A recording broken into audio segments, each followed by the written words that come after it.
ನಾಡಿನಲ್ಲಿ ಅನೇಕ ಪೌರಾಣಿಕ ಕಥೆಗಳನ್ನ ನೋಡ್ತಾ ಇದ್ದೇವೆ. ಇತಿಹಾಸ ಪುಟಗಳನ್ನ ತಿರುವಾಕಿದಾಗ ಅನೇಕ ವ್ಯಕ್ತಿಗಳ ಜೀವನ ಚರಿತ್ರೆಗಳು ಹಾಗೂ ಮೌಲ್ಯಗಳ ಬಗ್ಗೆ ನಾವು ಕಥೆಗಳ ರೂಪದಲ್ಲಿ ತಿಳ್ಕೊಂಡಿದ್ದೀವಿ ಅಲ್ವಾ ಮಕ್ಕಳೇ.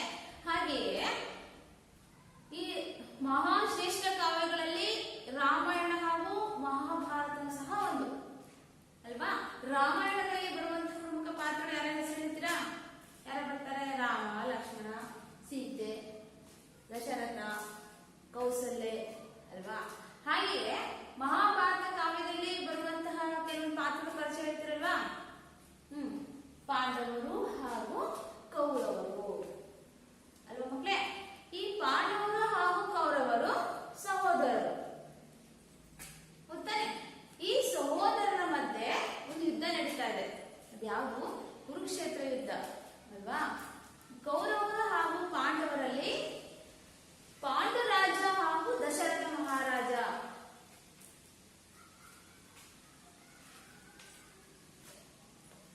ಹೀಗೆ ಹಲವಾರು ವ್ಯಕ್ತಿಗಳ ಪರಿಚಯ ಬರ್ತದೆ. ಹಾಗೆಯೇ ಇಲ್ಲಿ ಏನ್ ಬರ್ತಾರೆ? ಕೃಷ್ಣ ಅರ್ಜುನ ಸಂಭಾಷಣೆ, ಕೃಷ್ಣ ಅರ್ಜುನ, ಭೀಮ, ಕರ್ಣ ಹೌದಾ, ಇವರೆಲ್ಲರ ಪಾತ್ರಗಳು ಬರ್ತದೆ. ಈ ಪ್ರಸ್ತುತ ಈ 10ನೇ ತರಗತಿಯ ಕನ್ನಡ ವಿಷಯದಲ್ಲಿರುವಂತಹ ಪದ್ಯ ಭಾಗದಲ್ಲಿರುವ ಕೌರವೇಂದ್ರನ ಕೊಂದೆ ನೀನು ಅನ್ನುವಂತಹ ಒಂದು ಪದ್ಯದಲ್ಲಿ ಕುಮಾರವ್ಯಾಸ ಕವಿಯು ಕರ್ಣನು ಸಹ ಪಾಂಡವರಲ್ಲಿ ಒಬ್ಬ, ಕರ್ಣನ ಒಂದು ಜನ್ಮ ರಹಸ್ಯವನ್ನ ತಿಳಿಸುವಂತಹದ್ದಾಗಿದೆ ಅಲ್ವಾ. ಕರ್ಣ ಹಾಗೂ ಕೃಷ್ಣನ ಕುರಿತಾದಂತಹ ಒಂದು ಸಂಭಾಷಣೆ ಪ್ರಸ್ತುತ ಈ ಪದ್ಯ ಭಾಗದಲ್ಲಿ ಬಂದಿದೆ. ಹಾಗೆಯೇ ಈ ರಾಮಾಯಣ ಹಾಗೂ ಮಹಾಭಾರತ ಮಹಾಕಾವ್ಯಗಳನ್ನ ವೇದವ್ಯಾಸರು ಮಹಾಭಾರತವನ್ನ ಸಂಸ್ಕೃತದಲ್ಲಿ ರಚಿಸಿದ್ರು. ಹಾಗೆಯೇ 10ನೇ ಶತಮಾನದಲ್ಲಿ ಬರುವಂತಹ ಪಂಪ, ರನ್ನ, ಕುಮಾರವ್ಯಾಸ ಮೊದಲಾದವರು ಸಹ ಕನ್ನಡದಲ್ಲಿ ಕಾವ್ಯಗಳನ್ನು ರಚಿಸಿದ್ದಾರೆ.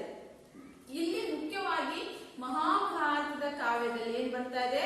ಇದು ಮಹಾಭಾರತದ ಕಥೆಯನ್ನು ಆಧರಿಸಿ ರಚನೆಯಾಗಿರುವಂತಹ ಒಂದು ಸಾಹಿತ್ಯ ಪ್ರಕಾರ. ಇದರಲ್ಲಿ ಉತ್ತಮ ಗುಣ ಸ್ವಭಾವಗಳನ್ನು ರೂಢಿಸಿಕೊಳ್ಳದ ವ್ಯಕ್ತಿ ಎಷ್ಟೇ ಶೌರ್ಯ, ಸಾಹಸ, ವೀರತನವನ್ನು ಪಡೆದಿದ್ದರೂ ಸಹ ಆತ ಅವನಿಗಾಗಿ ಹಾಗೂ ಅವನ ಹಿರಿಯರಿಗಾಗಿ ಆತ ಯಾವುದೇ ರೀತಿಯಲ್ಲಿ ಉಪಯೋಗಕ್ಕೆ ಬರುವುದಿಲ್ಲ ಅಂತ.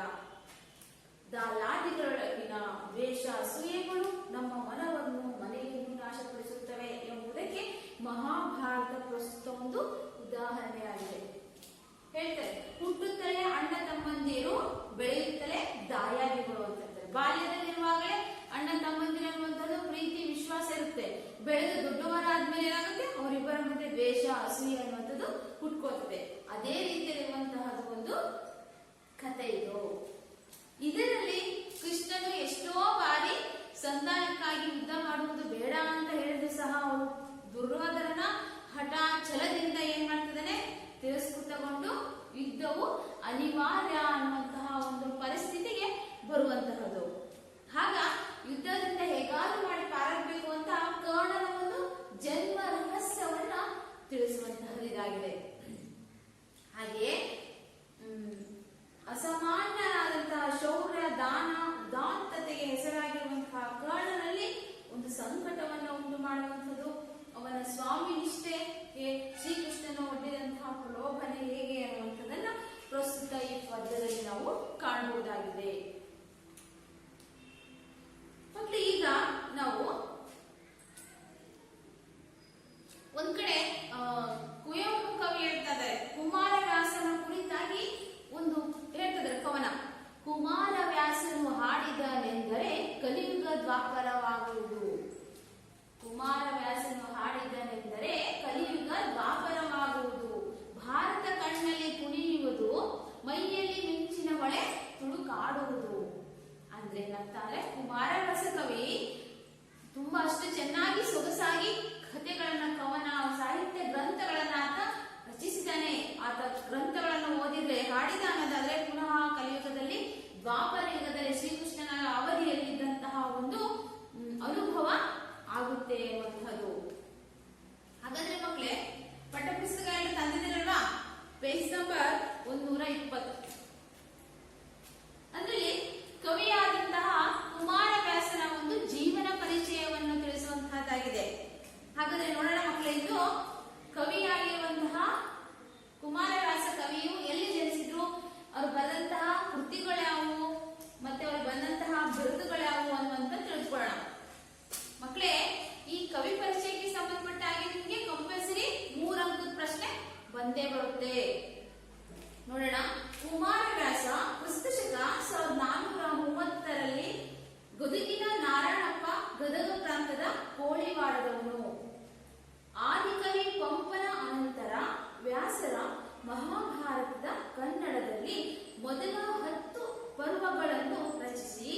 ಪಂಡಿತರಿಗೆ ಮಾತ್ರವಲ್ಲದೆ ಪಾಮರರಿಗೂ ಕಾಮಧೇನು ಎಂಬ ಗೌರವಕ್ಕೆ ಪಾತ್ರನಾದ ಕುಮಾರವ್ಯಾಸ ಕನ್ನಡ ಭಾರತ, ಗದುಗಿನ ಭಾರತ, ಕುಮಾರವ್ಯಾಸ ಭಾರತ ಎಂಬ ಹೆಸರನ್ನು ಹೊಂದಿರುವ ಕರ್ನಾಟಕ ಭಾರತ ಕಥಾಮಂಜರಿ ಎಂಬ ಕಾವ್ಯವನ್ನು ಬರೆದು ಖ್ಯಾತನಾದ ಈತ ಐರಾವತ ಎಂಬ ಕೃತಿಯನ್ನು ರಚಿಸಿದ್ದಾನೆಂದು ತಿಳಿದು ಬಂದಿದೆ.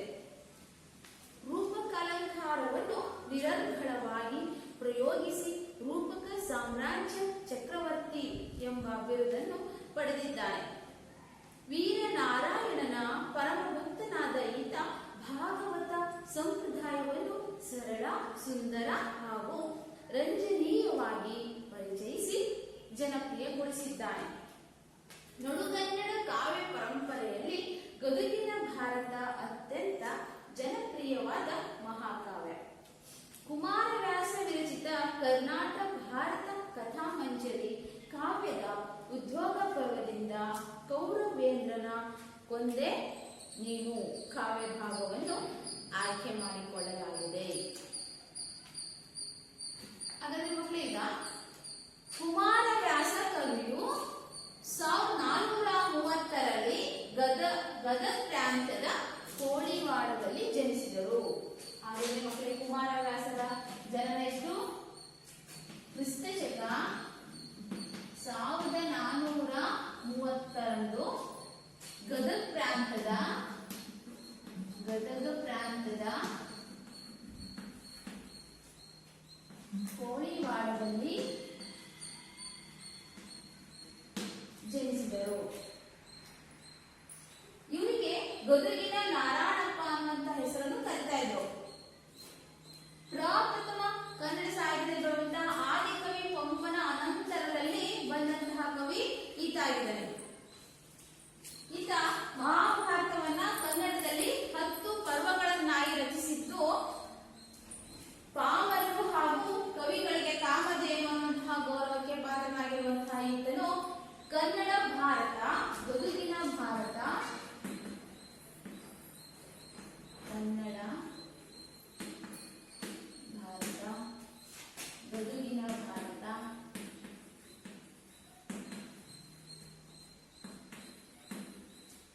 ಗದುಗಿನ ಭಾರತ, ಕುಮಾರವ್ಯಾಸ ಭಾರತ,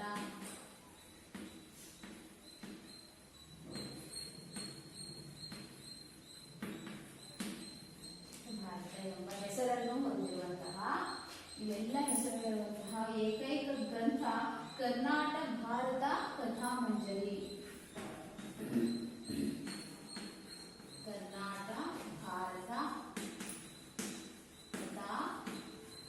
ಕಥಾಮಂಜರಿ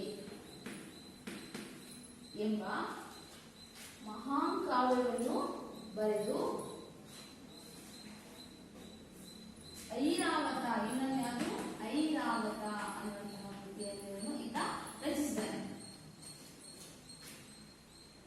ಹಾಗೆಯೇ ಕಾವ್ಯಗಳಲ್ಲಿ ಬರೆದಂತಹ ಕಾವ್ಯಗಳಲ್ಲಿ ರೂಪಕ ಅಲಂಕಾರಗಳನ್ನು ಹೆಚ್ಚಾಗಿ ಬಳಕೆ ಮಾಡಿರುವುದರಿಂದ ಈತನಿಗೆ ರೂಪಕ ಸಾಮ್ರಾಜ್ಯ ಚಕ್ರವರ್ತಿ ಎನ್ನುವಂತಹ ಒಂದು ಬಿರುದು ಸಹ ಬಂದಿದೆ. ರೂಪಕ ಸಾಮ್ರಾಜ್ಯ ಚಕ್ರವರ್ತಿ.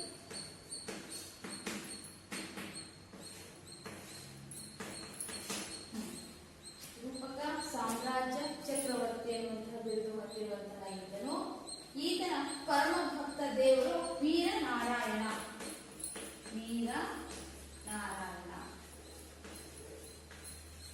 ವೀರನಾರಾಯಣ ಅನ್ನುವಂತಹ ದೇವರನ್ನ ಪ್ರತಿನಿತ್ಯ ಪೂಜೆ ಮಾಡ್ತಾ ಇದ್ದ. ಪ್ರಸ್ತುತ ಈ ಪದ್ಯದ ಆಕರ ಗ್ರಂಥ ಕರ್ನಾಟಕ ಭಾರತ ಕಥಾಮಂಜರಿ ಕಾವ್ಯದ ಉದ್ಯೋಗ ಪರ್ವದಿಂದ ಆದ ಕೌರವೇಂದ್ರನ ಕೊಂದೆ ನೀನು ಅನ್ನುವಂತಹ ಕಾವ್ಯ ಭಾಗವನ್ನ ಆಯ್ಕೆ ಮಾಡಿಕೊಳ್ಳಲಾಗಿದೆ. ಇಷ್ಟು ನೀವು ಕೈಪರಿಚಯಕ್ಕೆ ಎಷ್ಟು ಅಂಕ ಬರುತ್ತೆ ಮಕ್ಕಳೇ? 3 ಅಂಕ ಬಂದಿದೆ. ಹಾಗೆಯೇ ಇಲ್ಲಿ ಕೌರವೇಂದ್ರನ ಕೊಂದೆ ನೀನು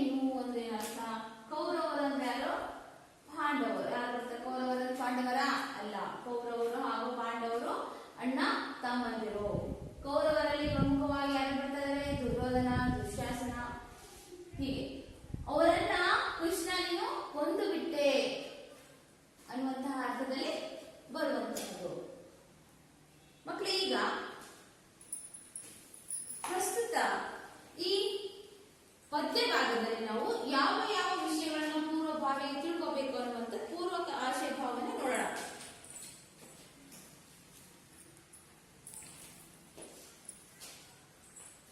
ಜೀವನದಲ್ಲಿ ಪ್ರತಿಯೊಬ್ಬರು ಪರಸ್ಪರ ಹೊಂದಾಣಿಕೆ ಹಾಗೂ ಸಾಮರಸ್ಯದ ಬದುಕು ಹೊಂದಿರಬೇಕು.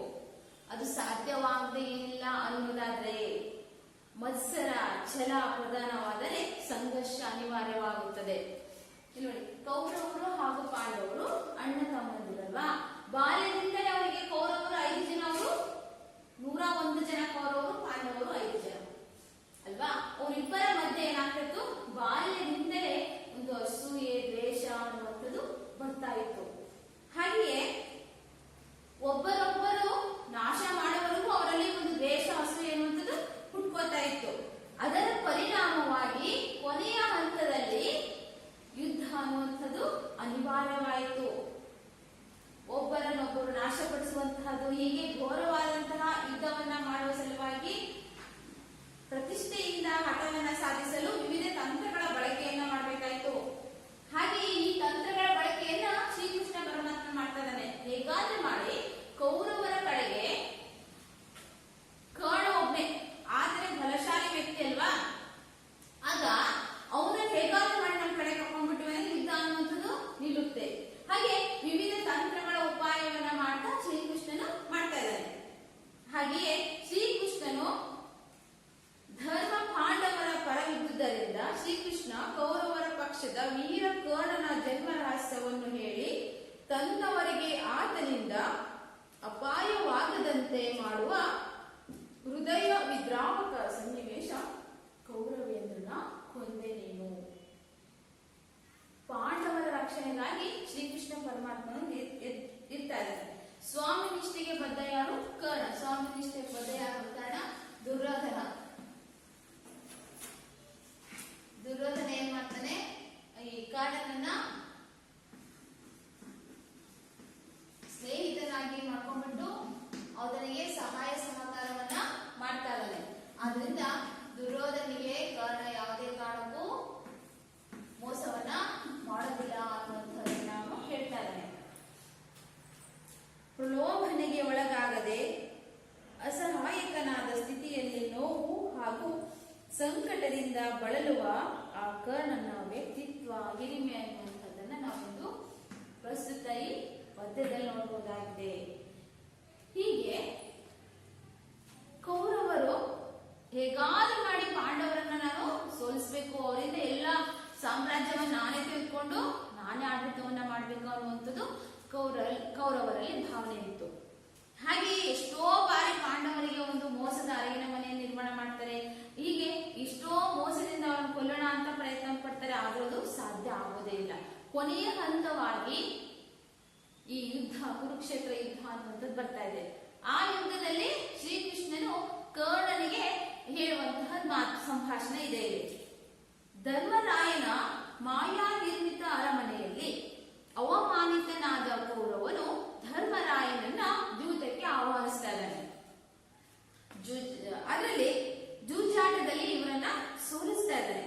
ದ್ಯೂತನ ಪಣದಂತೆ 12 ವರ್ಷ ವನವಾಸ, 1 ವರ್ಷ ಅಜ್ಞಾತವಾಸವನ್ನು ಯಶಸ್ವಿಯಾಗಿ ಮುಗಿಸಿ ಬಂದ ಪಾಂಡವರು ತಮ್ಮ ಪಾಲಿಗೆ ಬರಬೇಕಾದಂತಹ ಒಂದು ರಾಜ್ಯವನ್ನು ನಮಗೆ ನೀವು ಕೊಡಿ ಎಂದು ಕೇಳುತ್ತಾನೆ. ಯಾರನ್ನ?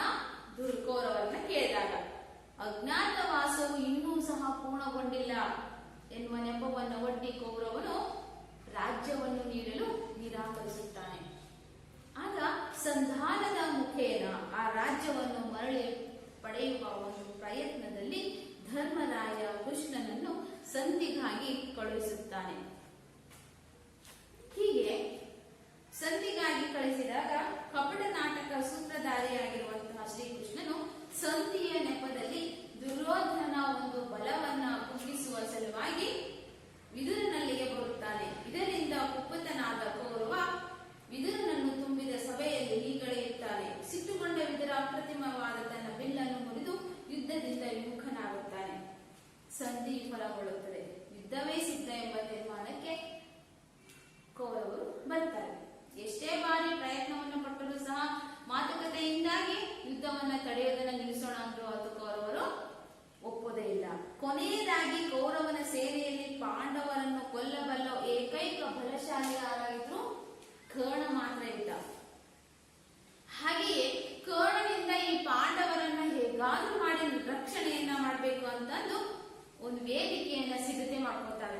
ಶ್ರೀಕೃಷ್ಣ ಪರಮಾತ್ಮ. ಆ ಸಂದರ್ಭವೇ ಪ್ರೋಕೃತ ಈ ಕೌರವೇಂದ್ರನ ಕೊಂದೆ ನೀನು ಪದ್ಯವಾಗಿದೆ.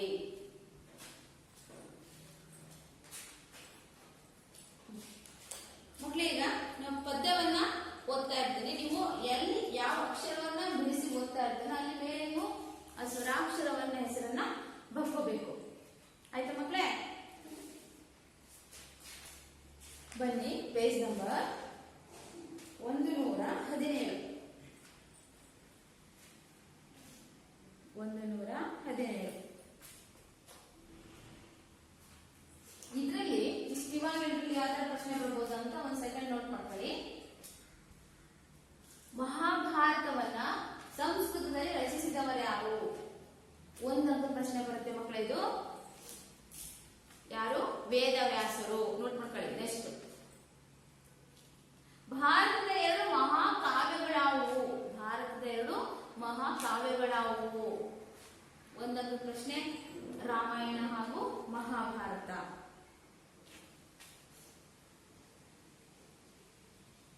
ಸ್ವಾಮಿ ನಿಷ್ಠೆಗೆ ಹೆಸರಾದವರು ಯಾರು?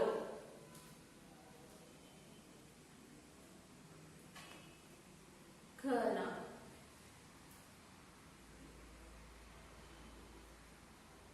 ಕೃಷ್ಣ ಸಂಧಾನವು ಯಾರ ಹಠದಿಂದ ತಿರಸ್ಕೃತವಾಗುತ್ತದೆ? ಕೃಷ್ಣ ಸಂಧಾನವು ಯಾರ ಹಠದಿಂದ ತಿರಸ್ಕೃತಗೊಳ್ಳುತ್ತದೆ?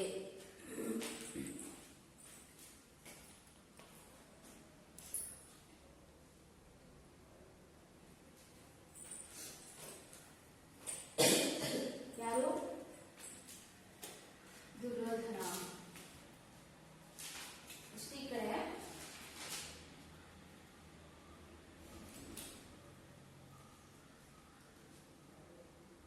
ಮಾಯಾ ನಿರ್ಮಿತ ಅರಮನೆಯನ್ನು ಯಾರು ನಿರ್ಮಿಸಿದ್ದರು? ಕೌರವರು.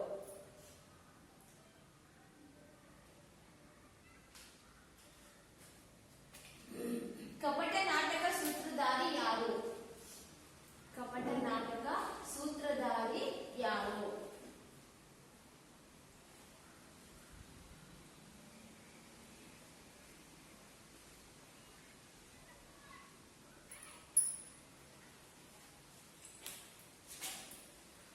ನೆಕ್ಸ್ಟ್,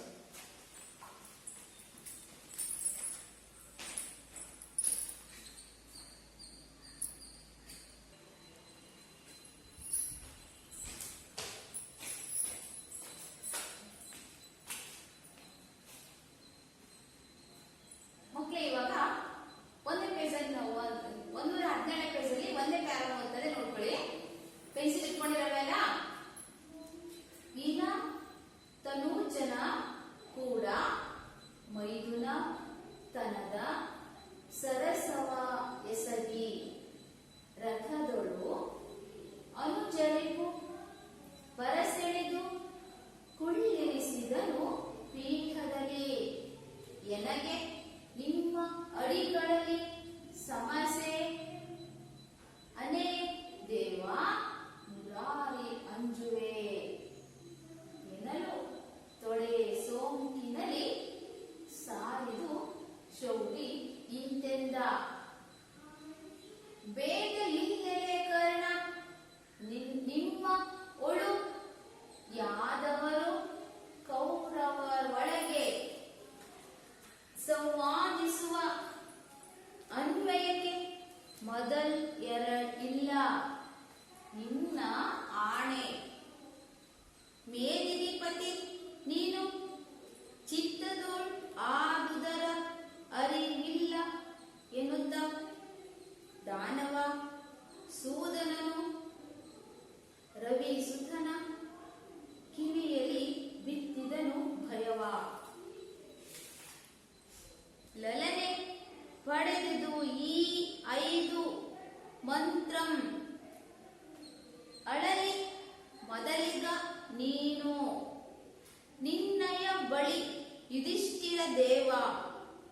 3ನೇ ಆತ ಕಲಿಭೀಮ ಫಲುಗುಣನು. 4ನೆಯ 5ನೆಯಲ್ಲಿ ನಕುಲ ಸಹದೇವರ ಆದರು. ಬಳಿಕ ಮಾದ್ರಿಯ ಮಂತ್ರದೋಳ್ ಇಬ್ಬರು ಉದಿಸಿದರು. ಎಷ್ಟು 4ನೇ ಪ್ಯಾರ ಮಕ್ಕಳೇ. ನಿನಗೆ ಹಸ್ತಿನಾಪುರದ ರಾಜ್ಯದ ಘನತೆಯನ್ನು ಮಾಡುವೆನು. ಪಾಂಡವ ಜನಪ ಕೌರವ ಜನಪರೋ ಓಲೈಸುವರು. ಗದ್ದುಗೆಯ ನಿನಗೆ ಕಿಂಕರ 2 ಸಂತತಿಯ ಎನಿಸಲ್ವಲ್ಲದೆ ನೀನು ದುರ್ಯೋಧನನ ಬಾಯ್ದಂಕುಲಕ್ಕೆ ಕೈ ಆನುವರೇ ಎಂದ. ಮಕ್ಕಳೀಗ ಪದಗಳ ಅರ್ಥ ನೋಡೋಣ. ನೋಟ್ ಮಾಡ್ಕೊಳ್ಳಿ.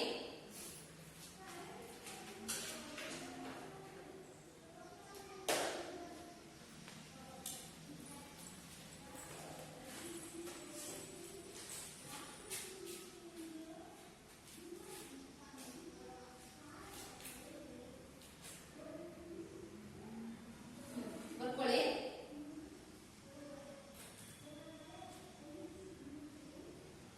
ಪೀಠ ಅಂದ್ರೆ ಗದ್ದುಗೆ.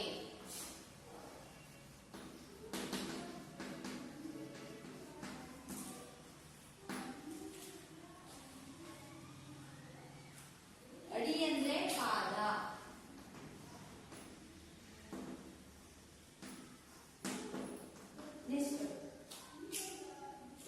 ಧನುಜ ಅಂದ್ರೆ ರಾಕ್ಷಸ.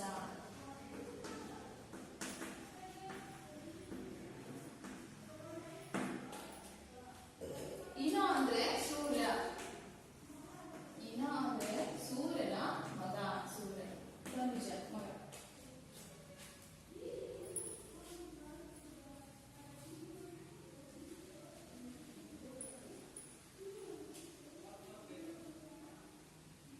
ಕೈಯಾನು ಕೈ ಚಾಚು. ಕೈಯಾನು ಅಂದ್ರೆ ಕೈ ಚಾಚು.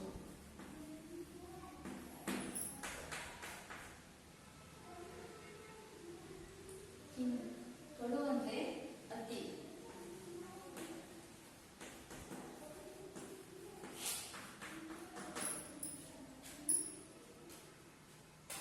ಕೈವಾರ ಅಂದ್ರೆ ಹೊಗಳಿಕೆ.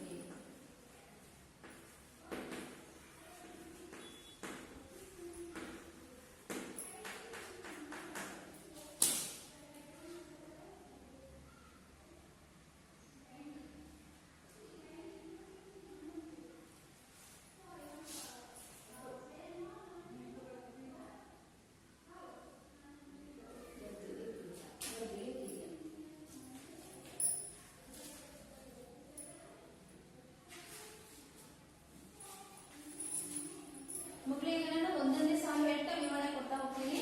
ನೀವೇನ್ ಮಾಡಿ ಬರ್ಕೊಂತ ಹೋಗ್ಬೇಕಾಯ್ತಾ. 1ನೇ ಪ್ಯಾರ.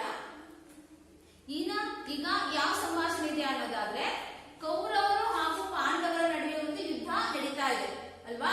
ಆ ಯುದ್ಧ ನಡೀತಾ ಇರುವಂತ ಸಮಯದಲ್ಲಿ ಎಷ್ಟೇ ಸಾರಿ ಸಂಧಿ ಮಾಡೋಣ ಅಂತ ಶ್ರೀಕೃಷ್ಣ ಎಷ್ಟೇ ಬಾರಿ ಪ್ರಯತ್ನ ಪಟ್ಟರು ಸಹ ಕೌರವರು ಎದೆಗುಂದದೆ ಧೈರ್ಯವಾಗಿ ನಾವು ಯುದ್ಧವನ್ನ ಮಾಡಿಯೇ ತೀರುತ್ತೇವೆ ಅಂತ ನಿರ್ಧಾರಕ್ಕೆ ಅವರು ಹಠಾಚಲದಿಂದ ನಿರ್ಧಾರಕ್ಕೆ ಏನ್ ಮಾಡ್ತಿದ್ದಾರೆ. ಕೌರವರಲ್ಲಿ ಪ್ರಮುಖನಾಗಿರುವಂತಹ ದುರ್ಯೋಧನ ನಿರ್ಧಾರ ಮಾಡ್ತಿದ್ದಾರೆ. ಹಾಗೆ ಶ್ರೀಕೃಷ್ಣನು ಪಾಂಡವರ ಕಡೆಗೆ ಇದ್ದಾನೆ. ಆಗ ಎಷ್ಟೋ ಬಾರಿ ಸಂಧಾನ ಮಾಡೋಣ ಅಂದ್ರೂ ಅವ್ರು ಒಪ್ಪಿಕೊಳ್ಳದೆ ಇದ್ದಾಗ ಯುದ್ಧ ಅನ್ನುವಂಥದ್ದು ಅನಿವಾರ್ಯ ಆಗುತ್ತೆ. ಆ ಸಂದರ್ಭದಲ್ಲಿ ಈ ದುರ್ಯೋಧನಿಗೆ ಹೆಚ್ಚು ಸಪೋರ್ಟ್ ಅಂತಂದ್ರೆ ತುಂಬಾ ಶಕ್ತಿಶಾಲಿ ವೀರ ಯಾರಿದ್ರಪ್ಪ ಅಂದ್ರೆ ಇದರ ಜೊತೆಗೆ ಕರ್ಣ ಇದ್ದ. ಇವನ ಆತ್ಮೀಯ ಗೆಳೆಯ ಕರ್ಣ. ಆತನ ಹೇಗಾದ್ರೂ ಮಾಡಿ ಯುದ್ಧದಿಂದ ಹಿಮ್ಮೆಟ್ಟಿಸಿದಾಗ ಯುದ್ಧ ಅನ್ನುವಂಥದ್ದು ನಿಲ್ಲುತ್ತೆ ಅಂತ ಏನ್ ಮಾಡ್ತಿದ್ದಾನೆ ಶ್ರೀಕೃಷ್ಣನು ಈ ಕರ್ಣನ ಜೊತೆಗೆ ಮಾತುಕತೆಗೆ ಬರ್ತಾ ಇದ್ದಾನೆ. ಆಗ ಬರ್ತಾ ಇದ್ದಾಗ ಆ ಕರ್ಣನ ಒಂದು ಜನ್ಮ ರಹಸ್ಯವನ್ನ ಹೇಳ್ತಾ ಇದ್ದಾನೆ. ಆ ರೀತಿ ಹೇಳಿದಾಗ ಅವನಿಗೆ ಏನಾಗುತ್ತೆ, ಮನಸ್ಸನ್ನ ಚಂಚಲಗೊಳಿಸ್ತಾ ಇದ್ದಾನೆ. ಅವನ ಒಂದು ಹುಟ್ಟಿನ ಒಂದು ರಹಸ್ಯವನ್ನ ತಿಳಿಸ್ತಾ ಇದ್ದಾನೆ. ಹೇಗಾದ್ರೂ ಮಾಡಿ ನಾನು ಏನ್ ಮಾಡೋಣ, ಈ ಯುದ್ಧವನ್ನ ನಿಲ್ಲಿಸ್ಬಿಡೋಣ. ಈ ಕಾರಣವಾಗಿ ಅನೇಕ ಸಾವು ನೋವುಗಳಾಗುತ್ತೆ ಅಲ್ವಾ, ನಾಶ ಆಗುತ್ತೆ. ಅದನ್ನು ತಪ್ಪಿಸೋಣ ಅಂತ ಶ್ರೀಕೃಷ್ಣ ಹೇಳುವಂತಹದ್ದು. ಇಲ್ಲಿ ಪ್ರಸ್ತುತ ಶ್ರೀಕೃಷ್ಣ ಹಾಗೂ ಕರ್ಣನ ಮಧ್ಯ ನಡೆಯುವಂತಹ ಒಂದು ಸಂಭಾಷಣೆ ಪ್ರಸ್ತುತ ಈ ಕೌರವೇಂದ್ರನ ಕೊಂದೆ ನೀನು ಅನ್ನುವಂತಹ ಒಂದು ಪದ್ಯ ಭಾಗದಲ್ಲಿ ನಿಮಗೆ ಈ ದಿನ ಇದೆ.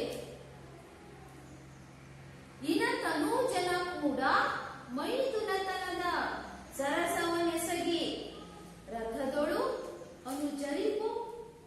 ಧನುಜರಿಪು ಬರ ಸೆಳೆದು ಉಳ್ಳಿರಿಸಿದನು ಪೀಠದಲ್ಲಿ. ಎನಗೆ ನಿಮ್ಮ ಅಡಿಗಳಲ್ಲಿ ಸಮಸೇನೆ ದೇವ ಮುರಾರಿ ಅಂಜುವೆ ಎನಲು ತೊಡೆ ಸೋಂಕಿನಲ್ಲಿ ಸಾರಿದು ಶೌರಿ ಇಂತೆಂದ. ಸೂರನ ಮಗನಾದಂತಹ ಕರ್ಣನನ್ನು ಆ ಕರ್ಣನನ್ನು ಶ್ರೀಕೃಷ್ಣನು ಮೈಥುನದ ತರದಲ್ಲಿ ಪ್ರೀತಿಯಿಂದ ಅವನನ್ನ ಕೈ ಹಿಡಿದು ಕರ್ಕೊಂಡು ಬಂದ. ರಥದಲ್ಲಿ ಪ್ರೀತಿಯಿಂದ ಕರೆದು ರಾಕ್ಷಸರನ್ನು ಕೊಂದಂತಹ ಶ್ರೀಕೃಷ್ಣನು ಭರಸೆಳೆದು ಆ ಕರ್ಣನನ್ನ ಕೈಯಿಂದ ಭರಸೆಳೆದು ಕುಳ್ಳಿರಿಸಿದನು. ಪ್ರೀತಿಯಿಂದ ಅವನು ಮೈದುನ ಅಂತ ಕರೆದಿದ್ದಾನೆ. ಯಾಕೆಂದ್ರೆ ಅರ್ಜುನ ಶ್ರೀಕೃಷ್ಣನ ತಂಗಿಯನ್ನ ವಿವಾಹ ಆಗಿರ್ತಾರಲ್ವಾ, ಅದರಿಂದ ಪ್ರೀತಿಯಿಂದ ಮೈದುನನ ಒಂದು ಸಲಿಗೆಯಿಂದ ಅಂತ ಕರೀತಾ ಇದ್ದಾನೆ. ಪೀಠದಲ್ಲಿ ಎನಗೆ ಕೃಷ್ಣನು ಪ್ರೀತಿಯಿಂದ ಸೂರ್ಯನ ಮಗನಾದಂತಹ ಕರ್ಣನನ್ನು ಮೈದುನ ಅನ್ನುವಂತಹ ಸಲಿಗೆಯಿಂದ ಪ್ರೀತಿಯಿಂದ ರಥದಲ್ಲಿ ಬರಸೆಳೆದು ಕೈಯಲ್ಲಿ ಹಿಡಿದು ಕೂರಿಸ್ತಾ ಇದ್ದಾನೆ. ಎಲ್ಲಿ? ಗದ್ದಿಗೆಯ ಮೇಲೆ. ಪೀಠದಲ್ಲಿ ಎನಗೆ ನಿಮ್ಮ ಅಡಿಗಳಲ್ಲಿ ಸಮಸ್ಯೆ ಏನೇ ದೇವ ಮುರಾರಿ ಅಂಜುವೆ. ಈ ಶ್ರೀಕೃಷ್ಣ ಪರಮಾತ್ಮ ದೇವರಲ್ವಾ, ನನಗಿಂತ ದೊಡ್ಡ ವ್ಯಕ್ತಿ ನೀನು. ಇಂತಹ ಒಂದು ಪೀಠದಲ್ಲಿ, ರಥದ ಪೀಠದಲ್ಲಿ ನಿನ್ನ ಸರಿಸಮಾನವಾಗಿ ಕೂರುವಂತಹ ಒಂದು ಯೋಗ್ಯತೆ ನನಗೆ ಇಲ್ಲ. ಹಾಗೆಯೇ ನಿಮ್ಮ ಪಾದಗಳಿಗೆ ಸರಿಸಮನಾಗಿ ಇರುವಂತಹ ಒಂದು ನನಗೆ ಇಲ್ಲ. ದೇವ, ನೀನು ದೇವರು, ಮುರಾರಿಯಾಗಿದ್ದೀಯ. ಮುರಾರಿ ಅಂತ ಕೃಷ್ಣನಿಗೆ ಇನ್ನೊಂದು ಹೆಸರು ಕರೀತಾರೆ.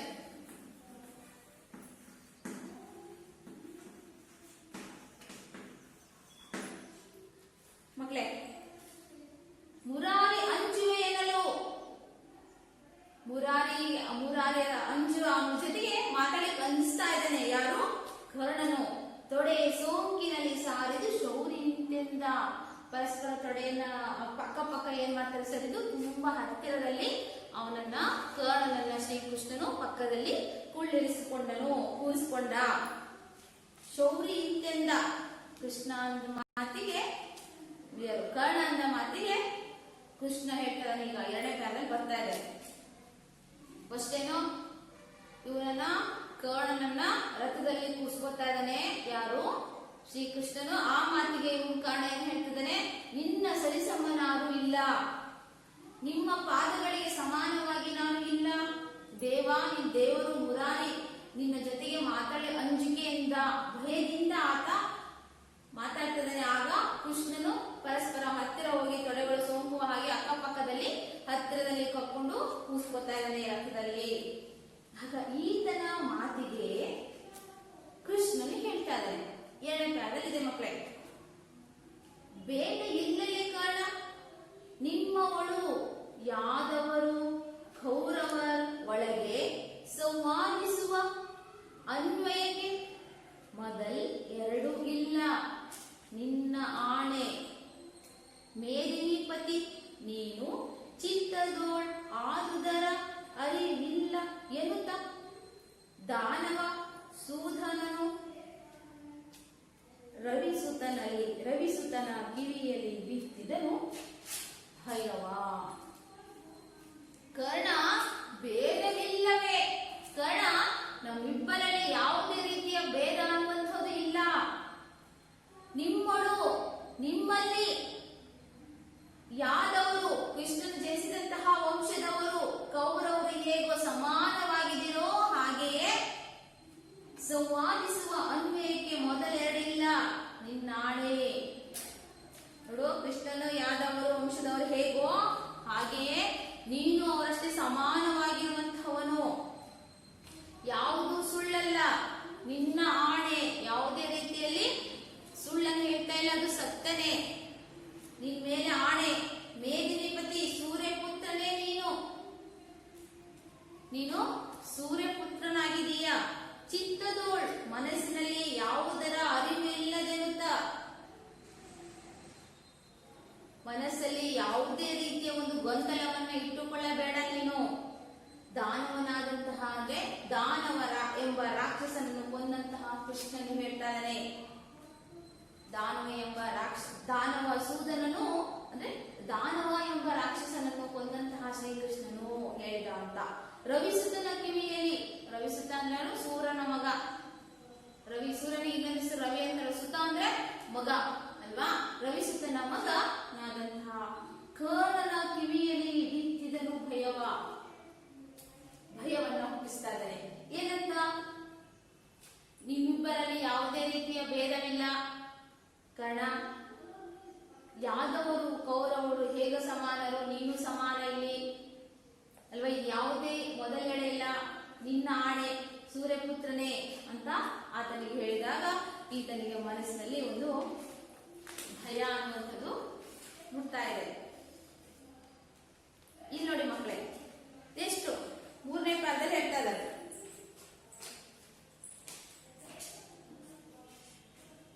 ಇಲ್ಲಿ ಬರ್ತಿದೆ ನೋಡಿ ಮಕ್ಕಳು ಚಿತ್ರದಲ್ಲಲ್ವಾ. ಇವನು ಶ್ರೀಕೃಷ್ಣ, ಈತ ಕರ್ಣ. ಇವರಿಬ್ಬರ ಒಂದು ನಡೆದಂತಹ ಒಂದು ಸಂಭಾಷಣೆ ಪ್ರಸ್ತುತ ಈ ಕೌರವೇಂದ್ರ ಪದ್ಯದಲ್ಲಿ ಬರ್ತದೆ.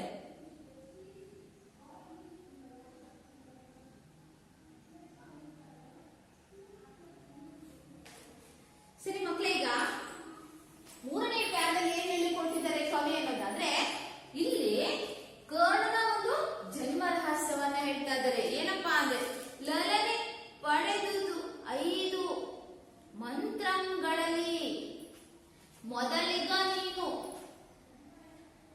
ನಿನ್ನಯ ಬಳಿ ಯುಧಿಷ್ಠಿರ ದೇವ, 3ನೇ ಆತ ಕಲಿಭೀಮ ಫಲಗುಣನು, 4ನೆಯ 5ನೆಯಲ್ಲಿ ನಕುಲ ಸಹ ದೇವರಾದರು.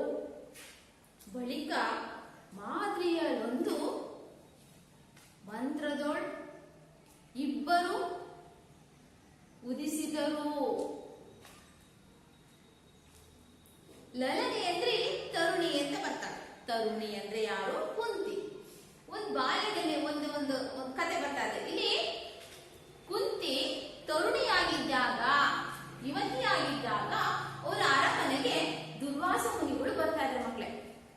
ದುರ್ವಾಸ ಮುನಿಗಳು ಬಂದಾಗ ಅವರನ್ನ ಅತಿಥಿ ಸತ್ಕಾರನ ಮಾಡ್ತಾ ಇದ್ದಾಳೆ, ಅವರ ಸೇವೆಯನ್ನ ಮಾಡ್ತಾ ಇದ್ದಾಳೆ. ಊಟಕ್ಕೆ ಅತಿಥ್ಯ ಸತ್ಕಾರವನ್ನ ಮಾಡಿದಂತಹ ಆ ಕುಂತಿಗೆ ದುರ್ವಾಸ ಮುನಿಗಳು ಶಭಾಸ್ ಅಂತ ಹೇಳಿ ಏನ್ ಮಾಡ್ತಾರೆ, ಒಳ್ಳೆ ಕೆಲಸವನ್ನ ಮಾಡಿದೀಯಾ ಅಂತಂದು ಶಭಾಸ್ ಕೊಟ್ಟು ಒಂದು ಮಂತ್ರಗಳನ್ನ ಕೊಡ್ತಾ ಇದ್ದಾರೆ. ಅವಳ ಕಿವಿಯಲ್ಲಿ 5 ಮಂತ್ರಗಳನ್ನ, 5 ದೇವತೆಗಳ ಮಂತ್ರವನ್ನ ಹೇಳ್ಕೊಡ್ತಾ ಇದ್ದಾರೆ. ನೋಡು, ಯಾವುದೇ ಸಮಯದಲ್ಲಿ ನೀನು ಈ ಯಾವ್ದಾದ್ರು ಒಂದು ಮಂತ್ರವನ್ನ ಹೇಳಿ ಈಗ ಏನ್ ಬೇಕು ಅಂತ ಕೇಳಿದ್ರೆ ಆ ಮಂತ್ರಗಳು ನಿಗೇನಾಗುತ್ತೆ, ತಥಾಸ್ತು ಅಂತ ಅದು ಮಂತ್ರವನ್ನು ವರವನ್ನ ಅದು ಕೊಡುತ್ತೆ ಅಂತ ಹೇಳಿ ದುರ್ವಾಸ ಮುನಿಗಳು ಹೊರಟು ಹೋಗ್ತಾರೆ.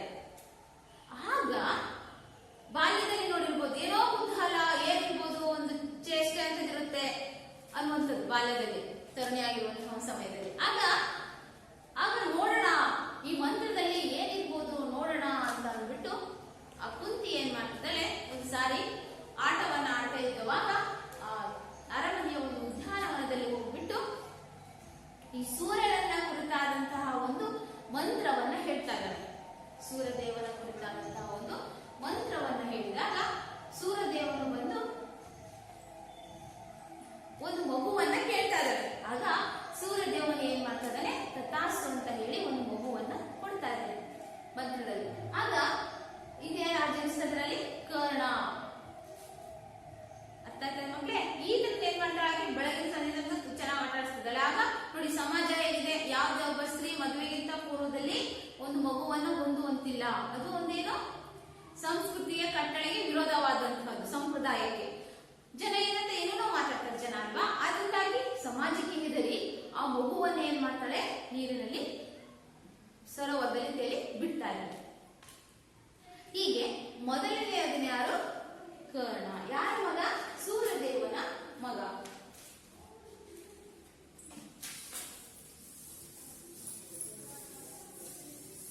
ಒಂದೇ ಮಂತ್ರ ಯಾವುದು, ಸೂರ್ಯದೇವನ ಕುರಿತಾದಂತಹ ಒಂದು ಮಂತ್ರ.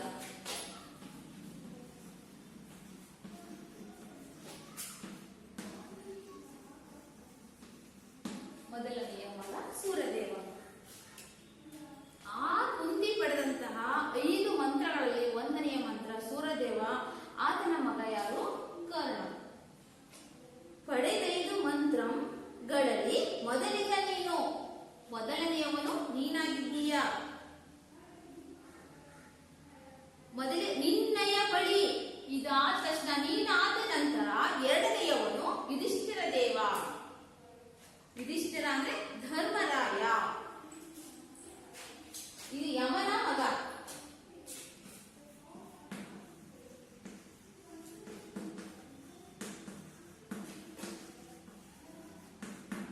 ಇದರ ಇನ್ನೊಂದು ಹೆಸರು ಯುಧಿಷ್ಠಿರ. ಯುಧಿಷ್ಠಿರ. ಎಷ್ಟು, ಮೂರನೆಯಾತ ಕಲಿಭೀಮ. ಮೂರನೆಯಾತ ಕಲಿಭೀಮ, ವಾಯುದೇವನ ಮಗ. ವಾಯುದೇವನ ಮಗ.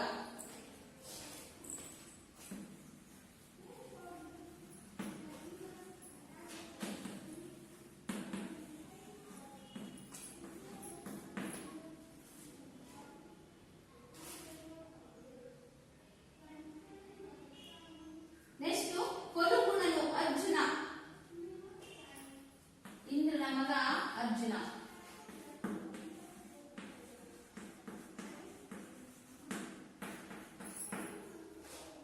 ನೆಕ್ಸ್ಟ್ ನಾಲ್ಕನೆಯ ಮಂತ್ರಗಳಲ್ಲಿ, ನಾಲ್ಕನೇ ಮಂತ್ರ ಅಶ್ವಿನಿ ದೇವತೆಗಳು.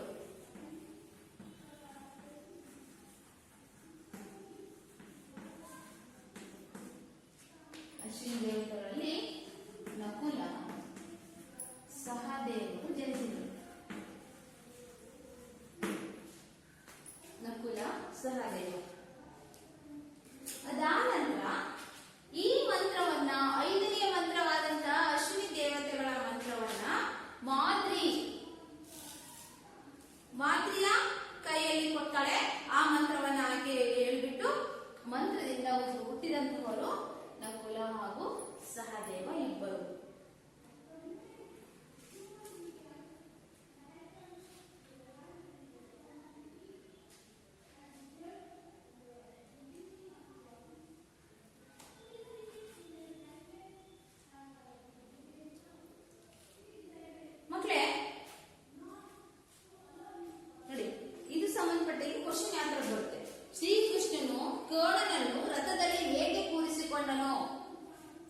ಶ್ರೀಕೃಷ್ಣನು ಕರ್ಣನನ್ನು ರಥದಲ್ಲಿ ಹೇಗೆ ಕೂರಿಸಿಕೊಂಡನು?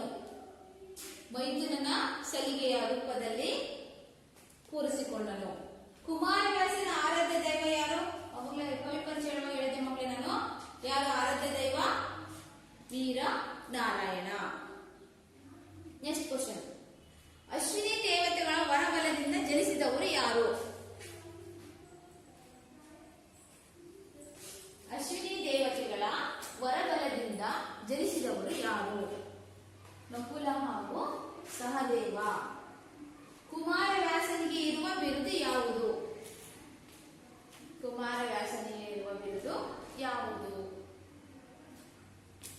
ರೂಪಕ ಸಾಮ್ರಾಜ್ಯ ಚಕ್ರವರ್ತಿ.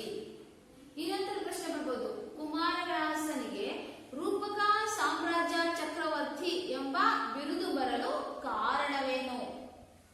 ಒಂದು ಅಂಕದ ಪ್ರಶ್ನೆ ಬರುತ್ತೆ ಮಕ್ಕಳೇ.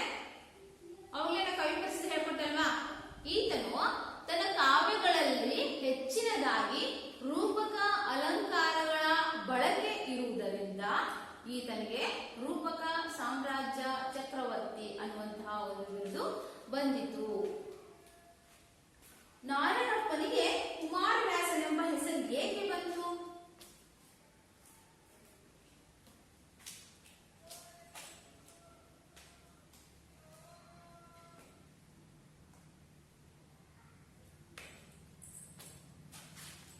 ನೆಕ್ಸ್ಟ್, ಕೃಷ್ಣನು ಕರ್ಣನ ಮನದಲ್ಲಿ ಯಾವ ರೀತಿಯಲ್ಲಿ ಭಯವನ್ನು ಬಿತ್ತಿದನು?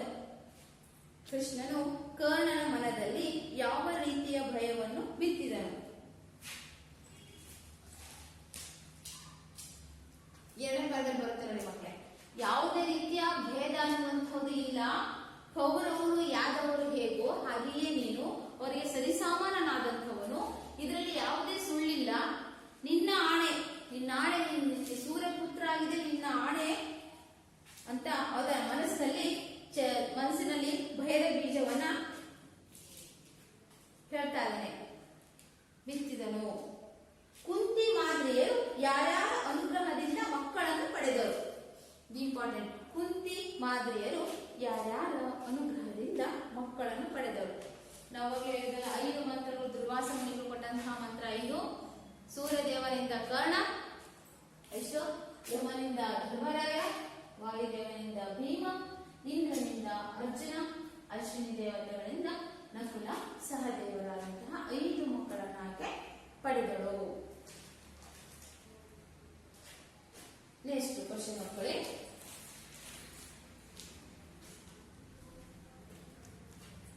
ಸಂದರ್ಭ ಬರುತ್ತೆ ನೋಡಿ. ರವಿಸುತ್ತನ ಕಿವಿಯಲ್ಲಿ ಬಿತ್ತಿದನು ಭಯವ. ನೆಕ್ಸ್ಟ್, ರಾಜೀವ ಸಖ ಎಂದರೆ ಯಾರು? ರಾಜೀವ ಸಖ ಅಂತ ಯಾರನ್ನು ಕರೀತಾ ಇದ್ದೀವಿ? ಇದು ಸೂರ್ಯನ. ಇದು ಬರುತ್ತೆ ಪ್ರಶ್ನೆ, ಒಂದಾಂಕದ ಪ್ರಶ್ನೆ. ರಾಜೀವ ಸಖ ಅಂದ್ರೆ ಯಾರು? ಸೂರ್ಯ. ಮೇದಿನಿ ಪತಿ ಅಂದ್ರೆ ಯಾರು? ಮೇದಿನಿ ಪತಿ.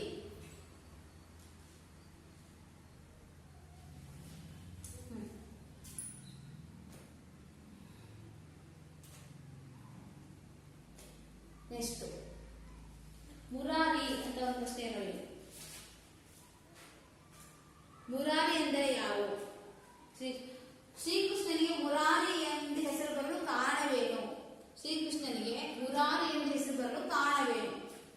ಮುರಾ ಎನ್ನುವ ಒಬ್ಬ ರಾಕ್ಷಸನನ್ನ ಕೊಂದಿರುವುದರಿಂದ ಆತನಿಗೆ ಮುರಾರಿ ಎನ್ನುವಂತಹ ಹೆಸರು ಬಂದಿತು.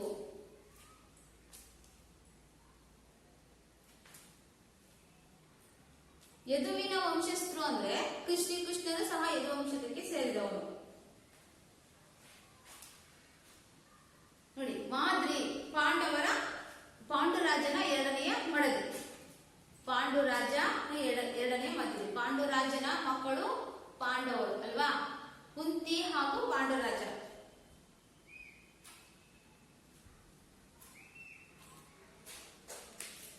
ನೆಕ್ಸ್ಟ್, ರಾಜೀವ ಸಖ ಅಂದ್ರೆ ಯಾರನ್ನು ಕರೀತಾ ಇದ್ದಾರೆ? ಸೂರ್ಯದೇವರನ್ನ ಕರೀತಾ ಇದ್ದಾರೆ.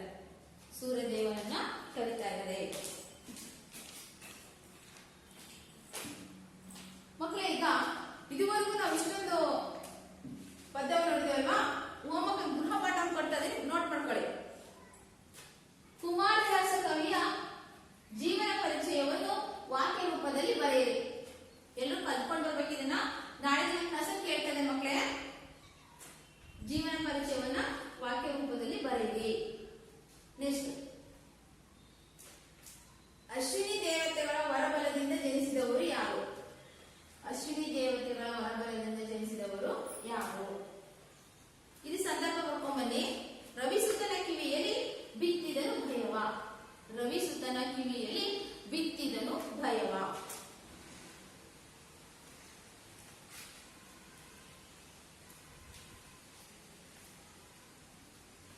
ಮಕ್ಕಳೇ, ಇದುವರೆಗೂ ನಾವು ಕೌರವೇಂದ್ರನ ಕೊಂದನೆಯುವ ಪದ್ಯ ಭಾಗದಲ್ಲಿ ಶ್ರೀಕೃಷ್ಣನು ಕರ್ಣನಿಗೆ ಹೇಳಿದಂತಹ ಜನ್ಮ ರಹಸ್ಯ, ಅವನ ಮನಸ್ಸಲ್ಲಿ ಭಯವನ್ನ ಹುಟ್ಟಿಸಿರುವ ಒಂದು ಬಗೆಯನ್ನ ತಿಳ್ಕೊಂಡಿವಿ. ಹಾಗೂ ಕವಿ ಪರಿಚಯ ಕುಮಾರವ್ಯಾಸನ ಒಂದು ಜೀವನ ಪರಿಚಯ ತಿಳ್ಕೊಂಡಿವಿ. ಮುಂದಿನ ತರಗತಿಯಲ್ಲಿ ನಾವು ಕೃಷ್ಣನು ಇನ್ನು ಯಾವ ರೀತಿಯಾಗಿ ಕರ್ಣನ ಒಂದು ಮನಸ್ಸನ್ನ ಬದಲಾವಣೆ ಮಾಡೋದಕ್ಕೆ ಏನೇನು ಮಾತುಗಳನ್ನ ಆಡ್ತಾ ಇದ್ದಾನೆ, ಹಾಗೂ ಅವರಿಬ್ಬರ ಮಧ್ಯೆ ಎಂತಹ ಸಂಭಾಷಣೆ ನಡೀತಾ